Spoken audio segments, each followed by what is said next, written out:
or whatever. It's in the intersection between previously separate industries, and particularly the intersection with tech, where innovation and creativity can really flourish, and where the future value, I believe, is to be created. So that's so much for some thoughts on where to play. Let me quickly talk a little bit about how to win. Now, I'm not going to be talking about many different areas. I could spend the whole day talking about this. I'm going to focus in two main areas. And I want to particularly focus on the role of IT as an enabling platform. And if we think of a business, sort of this is business very simplified. We've got the back office, so it's HR and finance. And then we've got our core systems, so it's R&D and supply chain and production, billing and collection. And then we've got the customer interfaces, so that's the actual product, because the product ends up in the customer's hands, the channel that we make it available, service support, brand. And then of course we've got management and orchestration. And historically, that's sort of where IT has played. It's been very heavily focused in the back office and a bit of management, and then to some extent it's applied in our core production systems. But now as entrepreneurs, you guys know this, right? That profit is equal to price times volume minus cost. So if you can increase your price, or if you can increase your volume, or if you can reduce your cost, you create value. That's all fairly logical and obvious. But now let's come back to this model. And what's actually interesting is the opportunity to drive your price, to be able to command a higher price for your product, or to be able to drive demand for more volume, is driven primarily at the customer interface level. The opportunity to take out cost is very much in the core business processes and systems, but also if you can have a lower production cost, you can have price differentiation and so on. And interestingly, the back office, all it has is some opportunity to impact cost. So let's now come back to this model of where the value is generated. And whereas IT used to be focused on the bottom sections, my view, and the emerging view of the digital leaders, is that the value of technology needs to be focused closer to the customer engagement level. Focus IT at the customer interface, the customer experience, and the customer engagement level. The second point I'd like to make in terms of how to win in digital transformation, everybody talks digital transformation, every consultancy has a digital transformation practice, and they've all got their own models, and they will all be very happy to advise you once you're big enough on how to digitally transform. And I don't want to say anything against them because they're all not bad models. But what's actually interesting is if you go across all those models, you end up with basically 19 things which are the drivers of digital readiness and digital maturity. And I think they are all valid.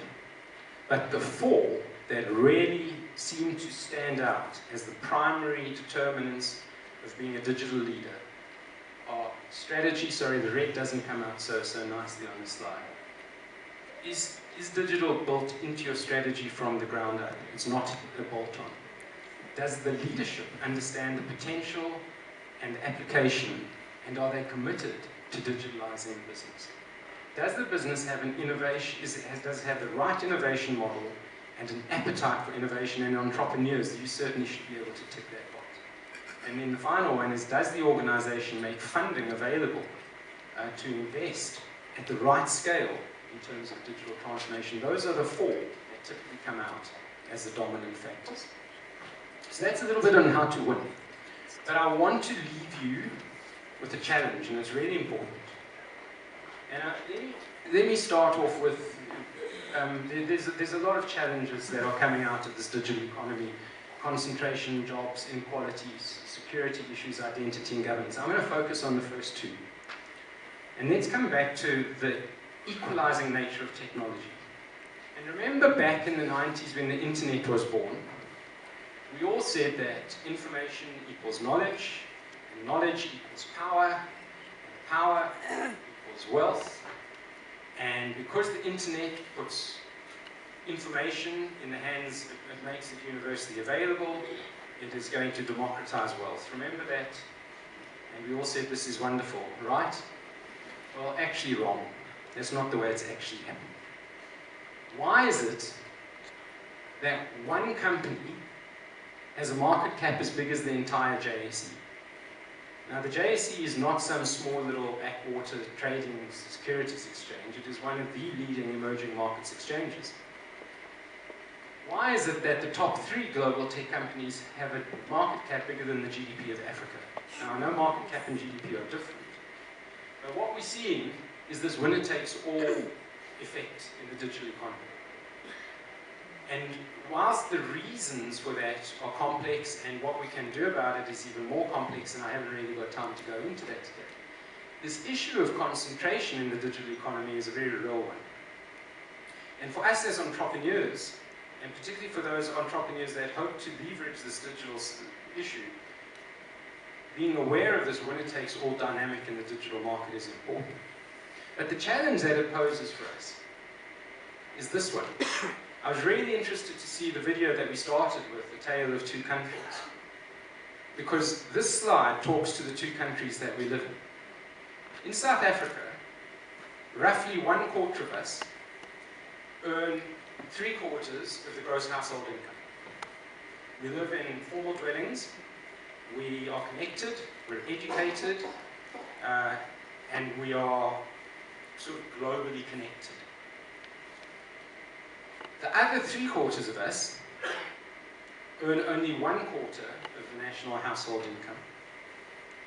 Generally not connected. We live in informal dwellings in urban areas, we live in rural areas, we are less educated, and we are on the wrong side. And between us is an economic and a digital divide.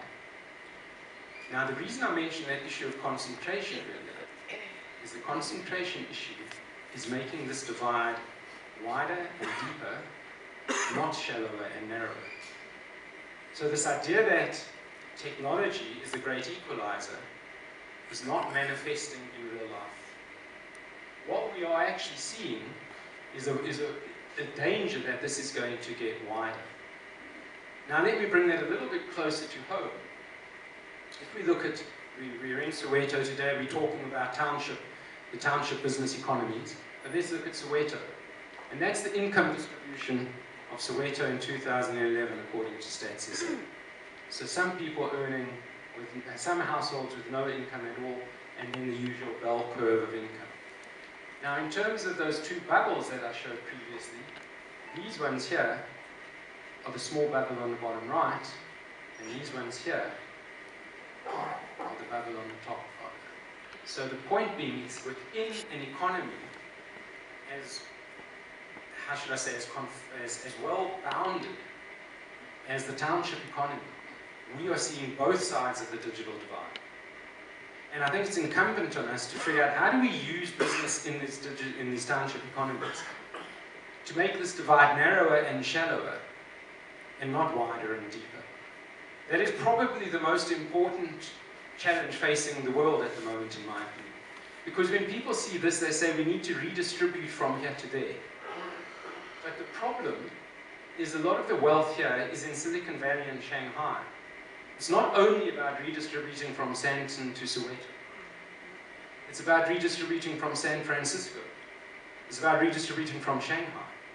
But the point I'm making on this slide, it's even about redistributing from Soweto to Soweto. And I think the challenge that we all have as business people and business leaders and entrepreneurs in this modern society is how do we make this digital divide shallower and narrower, that we can use technology to empower this part of our society rather than further disempower it. So let me wrap up. There is compelling evidence that digital transformation drives business value. Focusing IT closer to the customer and engagement layer really does offer potential for the most value. But I definitely think townships represent both an opportunity and a challenge for businesses because they represent both sides of the digital divide, and this represents an opportunity to lead and a challenge to do so. So as we always say in the digital world, let's push the on button and get going. Thanks very much for your attention.